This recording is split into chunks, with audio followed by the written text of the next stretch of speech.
बिस्मिल्लाहिर्रहमानिर्रहीम। अस्सलामु अलैकुम वरहमतुल्लाह। मेरा नाम है मोहम्मद हैदर ज़िया और आप देख रहे हैं मेरा YouTube channel chemistry best solutions. Students, आज का जो हमारा मौजू है ये मैट्रिक के स्टूडेंट्स के लिए, सेकेंड ईयर के स्टूडेंट्स के लिए, ए लेवल और ओ लेवल के स्टूडेंट्स के लिए नहायत ही इंपॉर्टेंट है।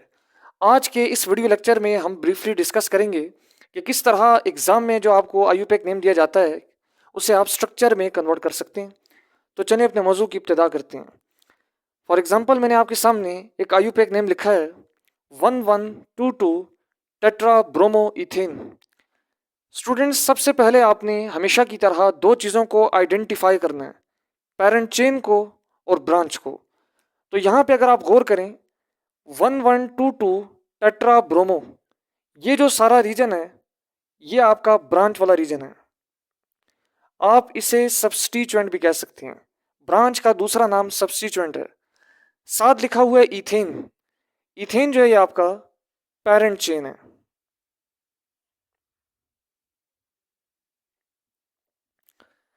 जब आप आइडेंटिफिकेशन कर लेंगे पेरेंट चेन की और ब्रांच की, उसके बाद आपने सबसे पहले पेरेंट चेन को ड्रॉ करना है। तो यहाँ पे लिखा हुआ है एथ। एथ का मतलब होता है टू। ग्रीक नॉमेनक्लेचर में एच से मुराद होता है टू, लेकिन ऑर्गेनिक केमिस्ट्री के अंदर हम एच से मुराद दो कार्बन एटम्स लेंगे। लिहाजा आपने एक तरतीब से दो कार्बन एटम्स को ड्रॉ कर लेना है। Carbon atom number 1, carbon atom number 2। अब एच के बाद आखिर में सफिक्स लगा हुआ है अल्केन का, ANEN, जो इस बात की तरफ इशारा कर रहा है कि ये जो पेरेंट चेन है ये हमारे पास एक ऐसा हाइड्रोकार्बन है, ठीक हो गया, जिसके अंदर आपने क्या करना है, कार्बन कार्बन के दरमियान में सिंगल कोवेलेंट बॉन्ड को ड्रॉ करना है। तो ये एथ के आगे एन है, ये वो सफिक्स है, तो लिहाजा मैं क्या करूंगा, कार्बन कार्बन के दरमियान में सिंगल कोवेलेंट बॉन्ड को ड्रॉ कर दूंगा। अब ये जो हाइड्रोकार्बन था इसके अंदर हमने की है सब्स्टिट्यूशन। सब्स्टिट्यूशन का मतलब है कि हमने हाइड्रोजन को रिप्लेस करके कुछ हेलोजेंस अटैच कर दिए, ठीक हो गया, कुछ अलग ग्रुप्स अटैच कर दिए। यहाँ पे जो सब्स्टिट्यूशन की गई है वो एक हेलोजन की गई है जिसका नाम है ब्रोमीन। तो अब ये प्योर हाइड्रोकार्बन नहीं रहेगा, क्योंकि प्योर हाइड्रोकार्बन वो होता है जिसमें प्योर कार्बन और हाइड्रोजन हो, ठीक हो गया। लेकिन यहाँ पे हम देख रहे हैं कि जो कार्बन हमने बना लिए, लेकिन कार्बन के गिर्द, कार्बन के अराउंड हमारे पास सिर्फ हाइड्रोजन नहीं होगा, बल्कि हाइड्रोजन की बजाय वहां पर सब्स्टिट्यूशन होगी। और सब्स्टिट्यूशन किससे हुई है, ब्रोमीन के जरिए की गई है। लिहाजा आपने गौर करना है कि ये दो कार्बन मैंने ड्रॉ कर लिए।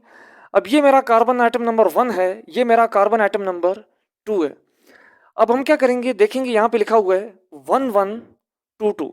11 का मतलब है कि कार्बन आइटम नंबर 1 पर दो मरतबा सब्स्टिट्यूशन की गई है। लिहाजा यहाँ पे मैं लिख लूंगा दो दफ़ा सब्स्टिट्यूशन की गई है, तो मैंने दो दफ़ा बॉन्डिंग बना ली। ये सिंगल बॉन्ड है, ये भी सिंगल बॉन्ड है। इसी तरह लिखा हुआ है 22, यानी इस कार्बन आइटम पर भी दो मरतबा सब्स्टिट्यूशन की गई है, यहाँ पर और यहाँ पर। अब यहाँ पे किस चीज़ की सब्स्टिट्यूशन की गई है, तो लिखा हुआ है टेट्रा ब्रोमो।